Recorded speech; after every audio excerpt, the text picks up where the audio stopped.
Hello प्यारे साथियों, TGT PGT arts के इस चैनल में आप सभी का बहुत बहुत स्वागत है। आज की इस वीडियो में हम सभी चित्रकला से जुड़ी हुए तमाम प्रश्नों के बारे में जानकारी हासिल करेंगे, जिसमें कि आपको लोक कला, चित्रपट, चित्रफलक, पटचित्र, फ्रेस्को, तकनीकी तमाम तरह के उदाहरण हम आपको देने वाले हैं। उनका परिभाषा अब आपको बताने, जैसे कि लोक कला वह चित्र जो परंपरागत तरीके से दीवार फर्श पर बनाए जाते हैं उसे ट्रेडिशनल आर्ट या लोक कला कहते हैं। उदाहरण अल्पना, रंगोली, मेहंदी। अनटाइल्ड मानचित्र जिसका कोई शीर्षक न हो अनटाइल्ड कहलाता है, यानी कि जिसका कोई शीर्षक, जैसे कोई भी चीज़ हम लिखते हैं तो उसका एक हेडिंग बनाते हैं, जिसकी हेडिंग ना हो उसको अनटाइल्ड बोलते हैं। अनटाइल्ड को आप नॉर्मल तरीके से इस तरीके से भी समझ सकते हैं, जिसका कोई शीर्षक ना हो, जिसका शीर्षक नहीं होगा वो अनटाइल्ड होगा, अनटाइटल्ड होगा। ठीक है।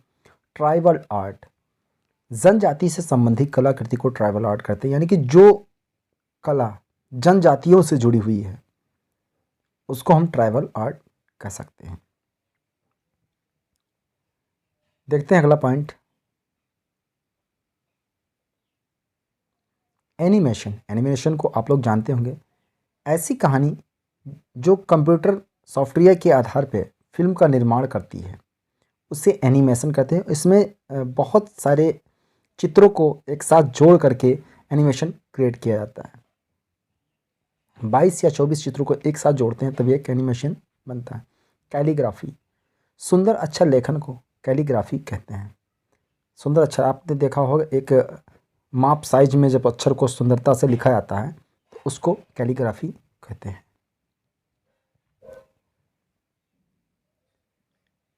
लेप कंप, यह शब्द आपने शायद पहली बार सुना होगा। लकड़ी का पत्थर का चित्रण करना लेपकंप कहलाता है। लकड़ी का पत्थर पर चित्रण करना लेपकंप कहलाता है। काकी मीनो, जापानी पद्धति को काकी मीनो कहते हैं। कुंडली चित्र, यानी कि जो कुंडलियों की चित्र बनाए जाते हैं उन्हीं को हम काकी मीनो कहते हैं, और जो ये एक जापानी पद्धति है। हाइगा, जापानी रंग चित्रकला को हाइगा कहते हैं, यानी कि जो जापानी रंग होते हैं उससे जो चित्र तैयार किए जाते हैं उनको हम हाइगा कहते हैं। आज हम सभी चित्रकला से जुड़े तमाम तथ्यों को यहाँ पे उनकी परिभाषाओं को समझेंगे। मूर्ति, अपनी अभिव्यक्ति के आधार पर रचना करना मूर्ति कहलाता है, यानी कि तुम्हारे दिमाग में कुछ भी आया और आपने उसको बना दिया। प्रतिमा, किसी भी वस्तु या मनुष्य का वास्तविक रूप चित्रण करना ही प्रतिमा कहलाता है, यानी कि कोई भी व्यक्ति है और उसका एक सांचे के तौर पे, एक सांचे की तरह उसको हूबहू उसमें ढाल देना ही प्रतिमा कहलाता है। कंपोजिशन, किसी चित्र के विभिन्न तत्वों को सुव्यवस्थित ढंग से सुनिश्चित करना कंपोजिशन कहलाता है।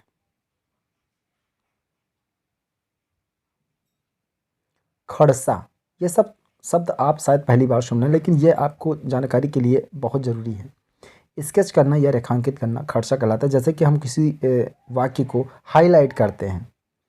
इकेबाना, फूलों से सजाने की कला को इकेबाना कहते हैं। यह तकनीकी जापान की कला है, यानी कि किसी भी चीज़ को हम फूलों से सजाएं तो उसको हम इकेबाना बोल सकते हैं। फिरका, 6 छोटे चित्रों के सेट से को फिरका कहते हैं। यहाँ पे सिरका लिख गया है, ये फिरका होता है। यह ज़्यादातर कंपनी शैली में प्रचलित था।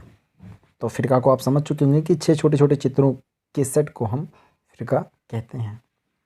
मोरक्का, चित्रों के संग्रह को मोरक्का या एल्बम कहते हैं। मोरक्का मुगल काल में प्रचलित है। इसका ये जो हम आजकल एल्बम देखते हैं ना, छोटे छोटे फ़ोटो को संग्रह बना करके उसको एक एल्बम में सेट करते हैं हर एक फ़ोटो को, उसी को पहले मुगल काल में मोरक्का बोला जाता था, जिसे आज हम एल्बम कहते हैं।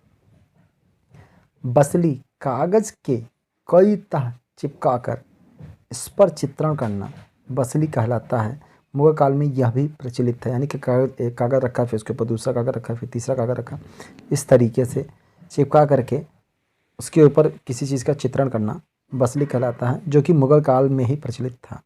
थंका कला, धर्म व तंत्र से संबंधित चित्र, जो झंडे व पटचित्र बनाए जाते हैं उन्हें थंका कहा जाता है। यह प्रथा तिब्बत में प्रचलित है, यानी कि जो धार्मिक चित्र बनते हैं उनको हम थंका कहते हैं। थापा कला, हाथ की छाप विधि को थापा कला यानी कि हाथ से छाप कर कोई चीज़ बनाया जाए उसे थापा कला कहते हैं। यह राजस्थान में प्रचलित है। यह विवाह या मांगलिक अवसर पर हाथ की छाप विधि से दीवार पर अंकित कर पूजा की जाती है, यानी कि हाथ के पंजे का एक छाप देना थापा कला कहते हैं। यह हमारे उत्तर प्रदेश में भी काफ़ी प्रचलित है, जिसे शादी विवाह में देखने को मिलता है। पटचित्र, कपड़े पर बने चित्रों को हम पटचित्र कहते हैं, यानी कि जो चित्र कपड़े पे बनाए जाए उनको हम पटचित्र कहते हैं।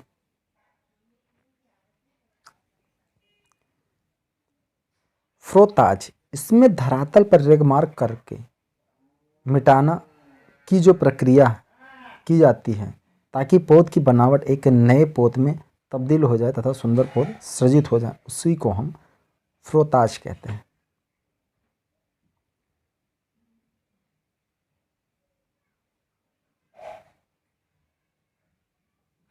देखते हैं आगे कुछ बिंदु।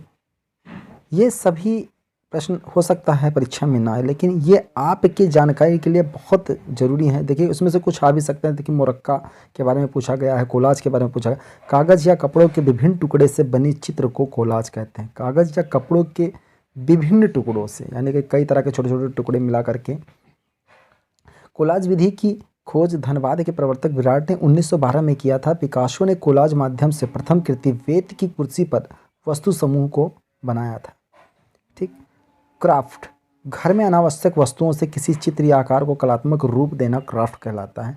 किसी जैसे कि जिसके प्रसिद्ध कलाकार विमान सुंदरम, नलिन मालिनी, सुबोध गुप्त, नेकचंद आदि थे, जो कि क्राफ्ट कलाकार थे। अगर आ जाता है परीक्षा में कि क्राफ्ट कलाकार कौन कौन है तो आप इनका नाम जान लीजिए और इनको आप लिख सकते हैं। बटिक चित्रण, बटिक चित्रण कपड़ा व चमड़ा दोनों पर प्रयोग किया जाता है। कपड़े पर बटिक करने से पूर्व मोम को लगाते हैं और रंग को स्टाप के माध्यम से गर्म करके, स्टोव यहाँ पे होना चाहिए, करके रंग अंकन किया जाता है। चमड़े पर मोम की जगह बबूल के गोंद तथा रंग लगाने के लिए इस स्प्रीड का प्रयोग किया जाता है, जिसे हम बटिक चित्रण कहते हैं। टेम्परा, पानी के साथ घुलनशील एवं सूखने के बाद अघुलनशील हो जाए उसी को टेम्परा कहते हैं। यानी कि जो भी पानी के साथ घुलनशील हो जाए और सूखने के बाद अघुलनशील हो जाए उसे हम टेम्परा कहते हैं। यह भी एक चित्रकला की तकनीकी है जिसके बारे में आप लोगों ने सुना होगा, लेकिन आपको शायद पता नहीं था कि टेम्परा होता क्या है।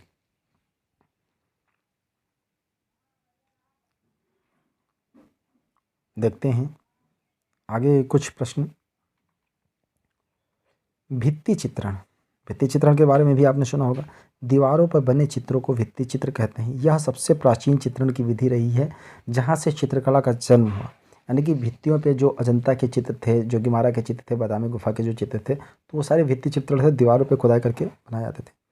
पेंसिल, किसी चित्र का रेखांकन करने के लिए छाया प्रकाश उत्पन्न किया जाता है। ग्रेफाइट की बनी होती है या जिसे सीधा नामक लकड़ी से बनाया जाता है। यह 3 प्रकार की होती है, HB HB। ठीक है। एच पेंसिल का काम क्या होता है? एच पेंसिल हार्ड या कड़ी पेंसिल होती है। आपकी जो बी पेंसिल होती है वो सॉफ्ट और मुलायम हो सकती है। ठीक। और जो HB पेंसिल है वो हार्डनेस और ब्लैकनेस दोनों, यानी कि उसमें आपको कड़ापन भी देखने को मिलेगा और वो काफ़ी काली भी आपको देखने को मिलेगी। यानी कि उससे जब कोई सेट किया जाएगा तो बहुत ज़्यादा काला रहेगा। टी स्क्वायर, नक्शा बनाने के लिए टी अक्षर के आकार की पतली लकड़ी की बनी होती है। इससे सरल एवं समांतर रेखाओं को खींचने में आसानी होती है। इससे आपने देखा होगा बहुत सारे जो आर्किटेक्चर होते हैं वो इसे यूज करते हैं। तो दोस्तों आशा करता हूं कि आपको यह वीडियो पसंद आए तो वीडियो को लाइक शेयर ज़रूर करें और चैनल पर पहली बार आए तो चैनल को सब्सक्राइब करके बेल आइकन को प्रेस कर दें ताकि नया वीडियो आपको सबसे पहले